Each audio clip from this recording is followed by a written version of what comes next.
We're back. We're going to do part 2 of acute kidney injury and chronic kidney disease. And I'm kind of taking a sidebar because we have to do some definitions and just some nursing interventions because bottom line, that's what you're going to be tested on. And so in our previous recording, we identified that our individual had intrarenal AKI. So what is the difference between intrarenal or acute kidney injury and CKD, chronic kidney disease? Well, really, it's time. So the criterion for chronic kidney disease is a glomerular filtration rate less than 60 for longer than 3 months with or without kidney damage. Now, this individual had acute kidney injury. So if he was hospitalized, there would be an attempt, of course, to fix whatever the problem was that was causing the acute kidney injury. And then if the individual was not able to recover from the acute kidney injury and continued to have diminished kidney function over a 3-month or longer period, then that is when that individual would be shifted or moved into a diagnosis of chronic kidney disease. Whether you're in CKD or you're in acute kidney injury, from a nursing standpoint, you have to realize the kidney's not working. And so you're going to have to do the same interventions, whether the official label is AKI or whether the official label is CKD. Now notice that CKD, a cause of chronic kidney disease, can occur because the acute kidney injury problem couldn't be fixed, or CKD can occur slowly over time when an individual does not control chronic diseases. And the two most common illnesses that are usually poorly controlled that will eventually cause CKD are diabetes mellitus and hypertension. So you have an individual who is type 2 diabetic, and they rarely, if ever, control, and it could be type 1 diabetic. I shouldn't have said 1 or 2. It's really diabetes in general. And they rarely, if ever, control their blood sugar. Well, that blood sugar is very toxic and damaging to every blood vessel, but especially the renal nephron. And so just like hypertension, if their blood pressure is not controlled, then these two illnesses can take or cause a beating to the renal nephron. And so therefore, over time, you'll lose or you'll have damage to that nephron, and you'll wipe 1 out, wipe 2 out, wipe 3 out, wipe 4 out. Now, once an individual is identified as CKD, that they've had poor kidney perfusion or function, poor kidney function for greater than 3 months, less than normal kidney function, greater than 3 months, then what will happen is they will be staged. And the stage that they are placed in, CKD stage 1, 2, 3, 4, or 5, is based on the glomerular filtration rate. The CKD stage is based on the glomerular filtration rate. Now, the glomerular filtration rate means, okay, as blood goes through the nephron, then you have its filtering power. It's how much it filters, and it should filter 120 mils. Well, we don't have this little barometer thing that's inside the nephron, inside the glomerulus, that tells us how much or how well the glomerular filtration is. So the only thing we can do that we can directly measure is the creatinine clearance. So whether you see GFR or creatinine clearance, notice the abbreviation CRCL, it's really, for all practical intents and purposes, it's the same thing. So regardless, CKD is staged by the GFR. Now notice that when you have, and you do not have to memorize these stages, but just notice that if the normal GFR should be around 125. If the GFR is greater than or equal to 90, but therefore less than 125, well, then you're at risk. And then you can see as it goes down, down, down, down, down, as the GFR diminishes and it's less than or equal to 15, then you usually, or the individual usually, is going to be placed on dialysis. Now, what do you need to know about these stages? Well, if you're in an outpatient clinic and the patient comes in, and last week they had a stage 2, and this week now they're in a higher stage, say 3, 4, or 5, then you have to say to yourself and ask the patient, tell me, what are you doing? What's going on? Are you controlling your blood sugar? Are you taking your antihypertensive meds? So therefore, teaching is going to be needed. You are not going to stage these individuals. That's a physician job. But you are going to identify that, hey, something's going on. You've got very fast worsening of your kidney disease. And so I need to teach you because, you know, nursing is really a lot about patient education. So when we talk about the key nursing interventions, of course, we put at the top patient education. And whether the patient has acute kidney injury or CKD, the nursing interventions are really the same because the bottom line is the kidney's not working, it is not doing the metabolic functions that it's supposed to, and it is not removing water and waste. So let's talk about these nursing interventions and notice that Dr. Reed has given us kind of a criteria. If the patient is on dialysis, meaning kidney is not working at all, whether it's AKI from CKD, there is a fluid restriction of 600 mils per day. And doesn't that make sense? If the kidney is unable to remove water, well, the last thing we want to do is dump a liter of fluids in this individual. Notice it's 600 mils per day plus 24-hour urine output or loss. So it's not necessarily urine. If you had an NG or any of that, then that might be factored into the output. So let's say the urine output was 20 cc's for the whole day. Well, then you would give them or allow them 620 mils. Woohoo! An extra 20 mils. Water and fluids are not usually restricted in CKD stage 1 through 4, but it is most likely that diuretics are going to be moved or used. Notice, avoid salt, less than 2 grams per day. And doesn't that make sense? Because salt is just like a sponge. You eat an entire bag of pretzels and your mouth is going to be like the Sahara Desert and you are going to crave water. So these individuals need to avoid food items that are salty. And bread is on that list of salty items because, again, as we talked about in the heart failure lecture, baking powder and baking soda are in bread, and those are sodium substances. Iron supplements need to be given because, again, erythropoietin is not secreted by the kidneys. And then if persistent anemia, then if you're not making erythropoietin, then you're going to buy it, and we may give them erythropoietin. They got to make sure they stay on their antihypertensive therapy because, ooh, that's therapy, because you're going to need to control the blood pressure, and you're also going to need to control that whole RAS system. So we need to give the ACE inhibitors or ARBs, angiotensin receptor blockers. Again, if you're not remembering these medications, go back to your cardiac notes and look up them. I'm not going to go over them again. Treat hyperlipidemia because, again, and control blood sugar because these two substances are very damaging to the vascular surface, to the inner lining of the vascular space. And so the last thing you want to do in a patient at risk is have a whole lot of fat and a whole lot of sugar that's going to, again, increase damage to that vessels that are supplying blood to the nephron. We need to adjust drug dosages because especially those drugs that are metabolized by the kidney.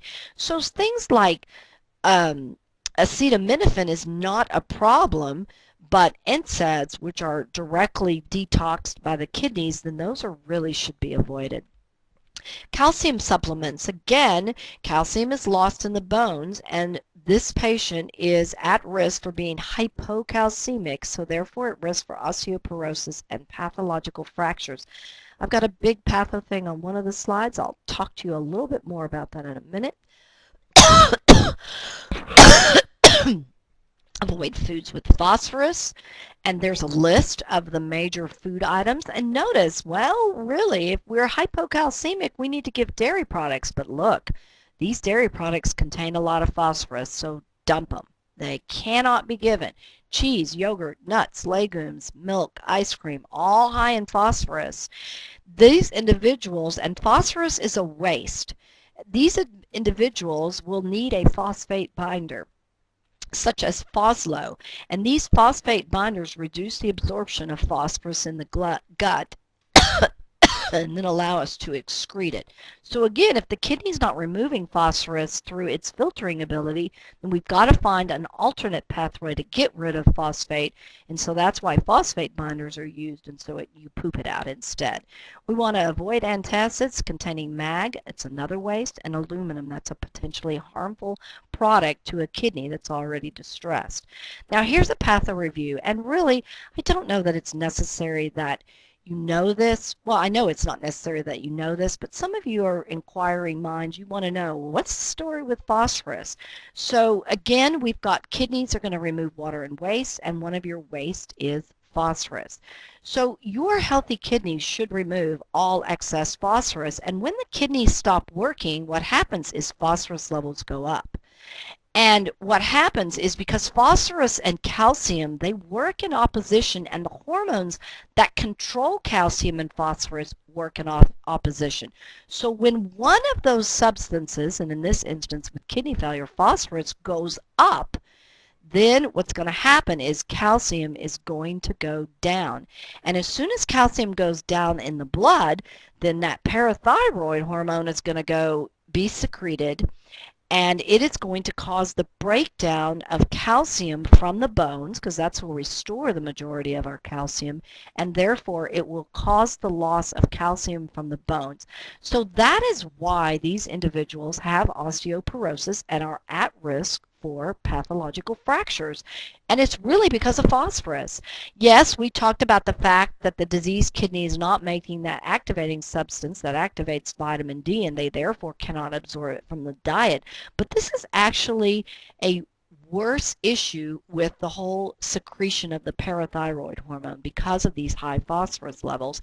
And a lot of physicians, renal physicians, will say, you know what, I can tell you're going into CKD or a problem with your kidney just by looking at your parathyroid hormone, because even before the blood levels of phosphorus become elevated, the kidneys are forced to work harder to clear the phosphorus, and that parathyroid hormone will go up fairly early in the disease process. So it's one of the indicators that is used. So again, think phosphorus. Substances that contain phosphorus, I want to avoid.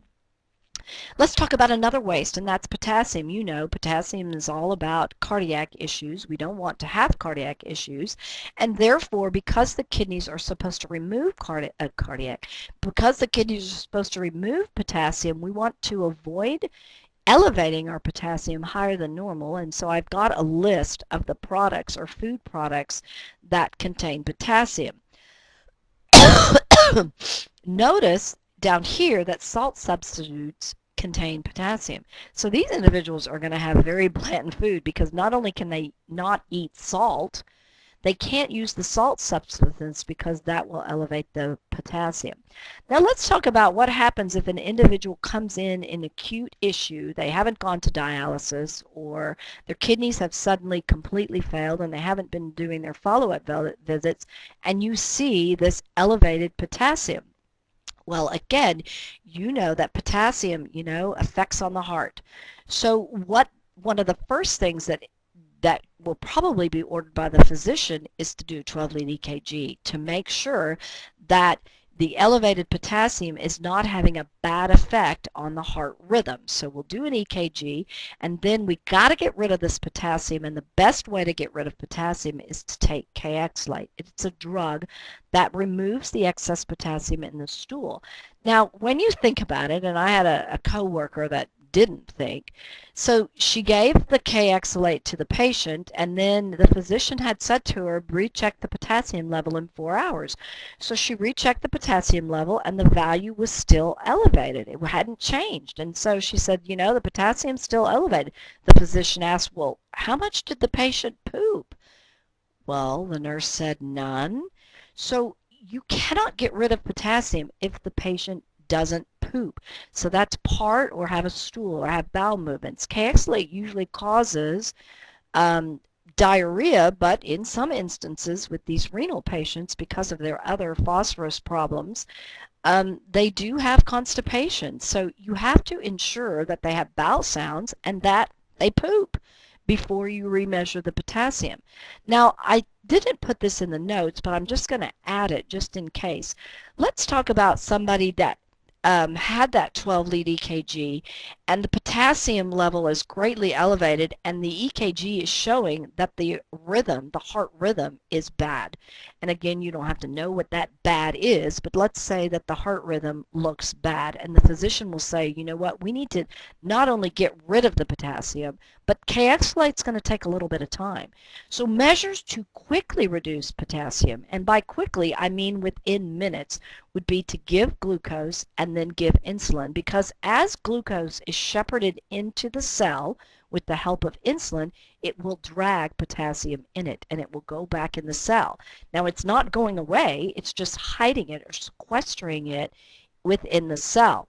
The other thing that will or may be given is if the heart rhythm is very irregular, you want to stabilize that heart cell membrane because you know it affects the resting membrane potential.